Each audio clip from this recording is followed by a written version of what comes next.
Hello friends, स्वागत है आप सभी का हमारे यूट्यूब चैनल में। आज मैं आपसे अपना कल हुआ जो IBPS PO का इंटरव्यू है वो शेयर करने जा रहा हूँ, उसका एक्सपीरियंस। तो मेरा जो ज़्यादा लेट नहीं करते हुए, क्योंकि आप सभी का समय बहुत कीमती है, अब इंटरव्यू चल रहा है। कल फर्स्ट डे और फर्स्ट शिफ्ट में मेरा इंटरव्यू था, पैनल नंबर 1 था मेरा। तो मैं बताऊंगा आज कि कैसे कैसे मेरा इंटरव्यू हुआ और क्या क्या मुझसे पूछा गया। तो पूरा डिटेल वीडियो में आपको आज बताने वाला हूँ। कॉल लेटर से लेके और क्या क्या मुझसे क्वेश्चन किए गए वो सब बताऊँगा, कौन कौन से डॉक्यूमेंट लगे। सॉरी फ्रेंड्स, थोड़ा सा मैं नॉइसी प्लेस पे हूँ, थोड़ा जल्दी वीडियो बनाना था, इसलिए मैंने चाहा कि यहीं से बना लेता हूँ। तो सबसे पहले मेरा तो जो इंटरव्यू वेन्यू था वो पटना में था। जैसे ही हम लोग इंटर किए उसके बाद हमें एक फॉर्मेट दिया गया। फॉर्मेट में हमसे डिटेल्स भरवाए गए, ज़्यादा डिटेल्स नहीं थे भरने, नाम और रोल नंबर, रजिस्ट्रेशन नंबर वगैरह थे।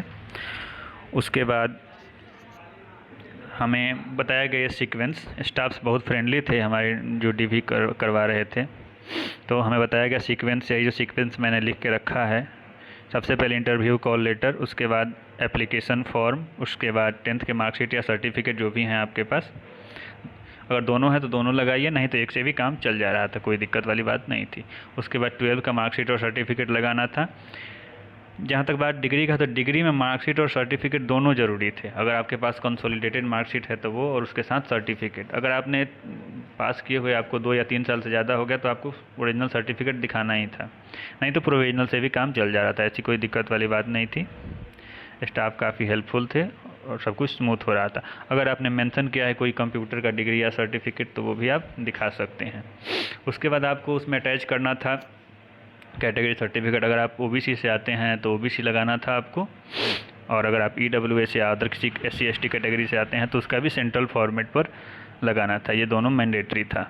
उसके बाद अगर आप कहीं जॉब कर रहे थे तो आपको NOC लगाना था अपने एम्प्लॉयर से, और उसके बाद आधार का जीरोक्स लगाना था।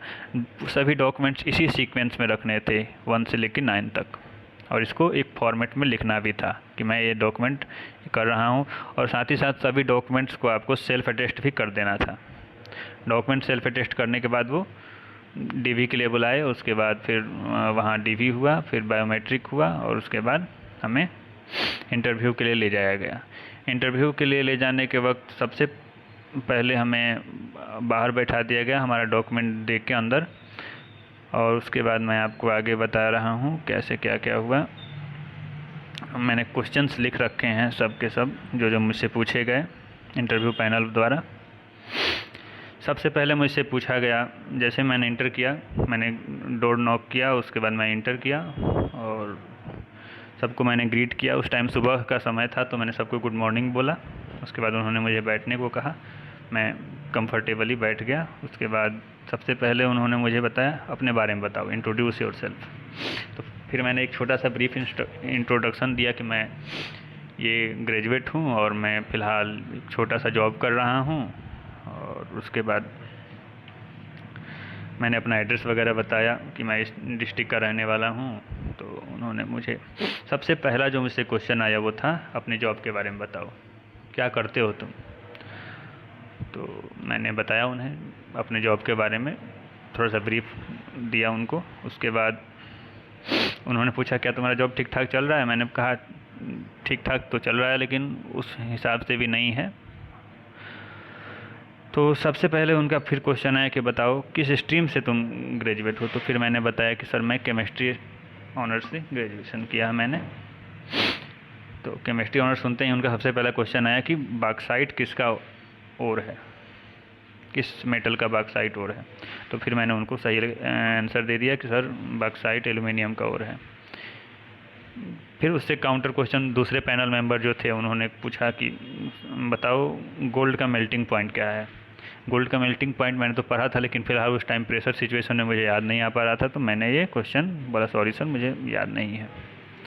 फिर उन्होंने एक और काउंटर क्वेश्चन किया उससे कि बताओ किस प्रोसेस से गोल्ड को एक्सट्रैक्ट किया जाता है उसके ओर से। फिर मैंने कहा सर ये भी मुझे फ़िलहाल याद नहीं कर पा रहा हूँ, और मैंने स्किप कर दिया उस क्वेश्चन को। फिर जो सबसे लेफ़्ट में बैठे हुए थे, टोटल 5 पैनल मेंबर में सबसे जो लेफ़्ट में बैठे हुए थे, उन्होंने पूछा कि साइबर क्राइम क्या है। उन्होंने एक इंसिडेंट का हवाला दिया कि फ़िलहाल मैंने सुना है न्यूज़ में कि ट्रेन में एक आदमी ने फ़ोन मांगा दूसरे से कि एक कॉल करना है और उसका पूरा फ़ोन हैक कर लिया, उसका बैलेंस उड़ा लिया। ऐसा कैसे पॉसिबल है? तो फिर मैंने उन्हें कन्विंस किया कि सर वाईफाई और ब्लूटूथ के थ्रू जो हैकिंग होता है उससे वैसा पॉसिबल है। फिर वो सेटिस्फाइड दिखे। उसके बाद उन्होंने नेक्स्ट पैनल मेंबर को हैंड ओवर किया। फिर उन्होंने पूछा, एक लेडी थी सबसे राइट कॉर्नर पर बैठी थी, उन्होंने पूछा कि रिसेंट बिहार के पूर्णिया में ऐसा कुछ फ्रॉड हुआ है, साइबर फ्रॉड, जिसमें ज़मीन का रजिस्ट्री करवा लिया गया है साइबर फ्रॉड के माध्यम से। तो फिर मैंने कहा कि मैम मैंने ये न्यूज़ नहीं पढ़ा हुआ है। तो फिर उन्होंने आगे दूसरे पैनल मेंबर को हैंड ओवर किया। उन्होंने मुझे सबसे पहला क्वेश्चन पूछा कि आरटीजीएस क्या है और आरटीजीएस से तुम क्या समझते हो, इसको अच्छे से डिटेल में बताओ। तो मैंने उन्हें बताया कि सर आरटीजीएस रियल का full form real time gross settlement है। इसमें हम मिनिमम 2 लाख रुपये का अमाउंट भेज सकते हैं और ये अमाउंट तुरंत बेनिफिशियरी के अकाउंट में ट्रांसफ़र हो जाता है। तो वो काफ़ी सेटिस्फाइड दिखे, कहा बहुत बढ़िया। उसके बाद फिर मुझसे नेक्स्ट पैनल मेंबर ने जो हेड थे, उन्होंने पूछा कि आरबीआई क्या है और इसके 5 फंक्शन बताओ। मैंने उन्हें बताया, वो भी काफ़ी सेटिस्फाइड दिखे। फिर उन्होंने क्रॉस क्वेश्चन किया कि रिवर्स रेपो रेट और रेपो रेट क्या है। तो मैंने उन्हें जो रिसेंट अनाउंस हुआ है रिवर्स रेपो रेट और रेपो रेट वो बताया। फिर जो सबसे लेफ़्ट वाले मेंबर थे, उन्होंने एक क्वेश्चन किया कि अच्छा बताओ तुम्हारे एरिया में सेंट्रल बैंक के कितने ब्रांचेज हैं। तो मेरे एरिया में तो खैर एक ही सेंट्रल बैंक का ब्रांच है, मैंने उसके बारे में बताया। फिर उन्होंने एक और क्वेश्चन किया कि और आसपास के किसी सेंट्रल बैंक का नाम बताओ जो तुम्हारे एरिया के आसपास में हो। तो मैं कभी गया नहीं था, मुझे याद नहीं था, तो मैंने वो क्वेश्चन स्किप कर दिया। फिर मुझसे पूछा गया कि तुम्हारे एरिया में सबसे ज़्यादा सीएसपी किस ब्रांच के हैं। तो मैंने उन्हें बता दिया सर मेरे एरिया में सबसे ज़्यादा CSP state bank of India के हैं। वो सेटिस्फाइड दिखे। तो उन्होंने पूछा सीएसपी में क्या क्या अवेलेबल होता है, कौन सी सर्विसेज तुम अवेल कर सकते हो। मैंने उन्हें बताया सर सीएसपी में बेसिकली केवाईसी और बाकी सर्विसेज ट्रांजेक्शन्स वगैरह किए जाते हैं। वो काफ़ी सेटिस्फाइड दिखे इस आंसर से। उसके बाद उन्होंने पूछा कि तुम कितना अमाउंट और कितना ट्रांजेक्शन गूगल पे से कर सकते हो। मैंने उन्हें बताया सर मैक्सिमम 1 लाख रुपये यूपीआई के थ्रू और 20 ट्रांजेक्शन दिन भर में मैं कर सकता हूँ गूगल पे से। उसके बाद उन्होंने पूछा कि अगर तुम्हें ब्रांच मैनेजर बना दिया जाता है तो तुम कैसे इम्प्रूव करोगे अपना बिजनेस, बैंक का बिजनेस तुम कैसे इम्प्रूव करोगे। मैंने कहा सर मैं लैंडिंग पर फोकस करूँगा और वैसे लोगों को लैंडिंग करूँगा जो जिनका सिविल वगैरह अच्छा है, जिनका क्रेडिट अच्छा है। तो वो सेटिस्फाइड दिखे। फिर उन्होंने पूछा अगर कोई पीडब्ल्यूडी कैंडिडेट तुम्हारे ब्रांच में आता है तो तुम उसको कैसे हेल्प करोगे, उसके लिए क्या करोगे तुम। तो मैंने कहा सर मैं उसके लिए व्हील चेयर वगैरह की व्यवस्था कराऊंगा। फिर उन्होंने मुझे रोका वहाँ पे और कहा कि व्हील चेयर का व्यवस्था तो बैंक कराता है, तुम अपने तरफ से क्या करोगे एज ए एम्प्लॉई। तो मैंने कहा सर मैं लैंडिंग में उनको प्रेफरेंस दूंगा और बाकी जो भी काम करने के लिए वो आते हैं उनको पहले प्रेफरेंस दूंगा बाकी कस्टमर के।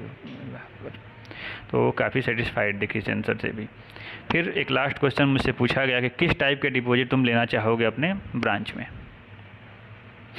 तो मैंने कहा सर मैं डिपॉजिट दोनों ही लेना चाहूँगा, करंट सेविंग्स भी और फिक्स्ड डिपॉजिट भी।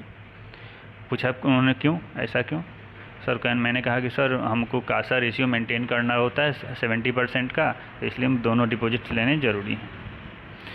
फिर उन्होंने कहा बहुत बढ़िया, चलो तुम्हारा इंटरव्यू यहीं ख़त्म होता है, बेस्ट ऑफ लक। सब लोगों ने बेस्ट ऑफ लक बोला, मैंने उन्हें थैंक्स बोला सबको और एक मुझे टॉफ़ी ऑफ़र किया गया। उसके बाद मैं वहाँ से बाहर चला आया।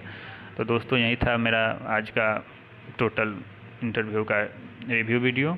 आपको कैसा लगा रिव्यू ज़रूर दीजिएगा, इस पर कमेंट कीजिएगा। अगर कुछ जानना चाहते हैं आप मुझसे तो प्लीज़ कमेंट में लिखिए, मैं उसका आंसर ज़रूर दूंगा। धन्यवाद।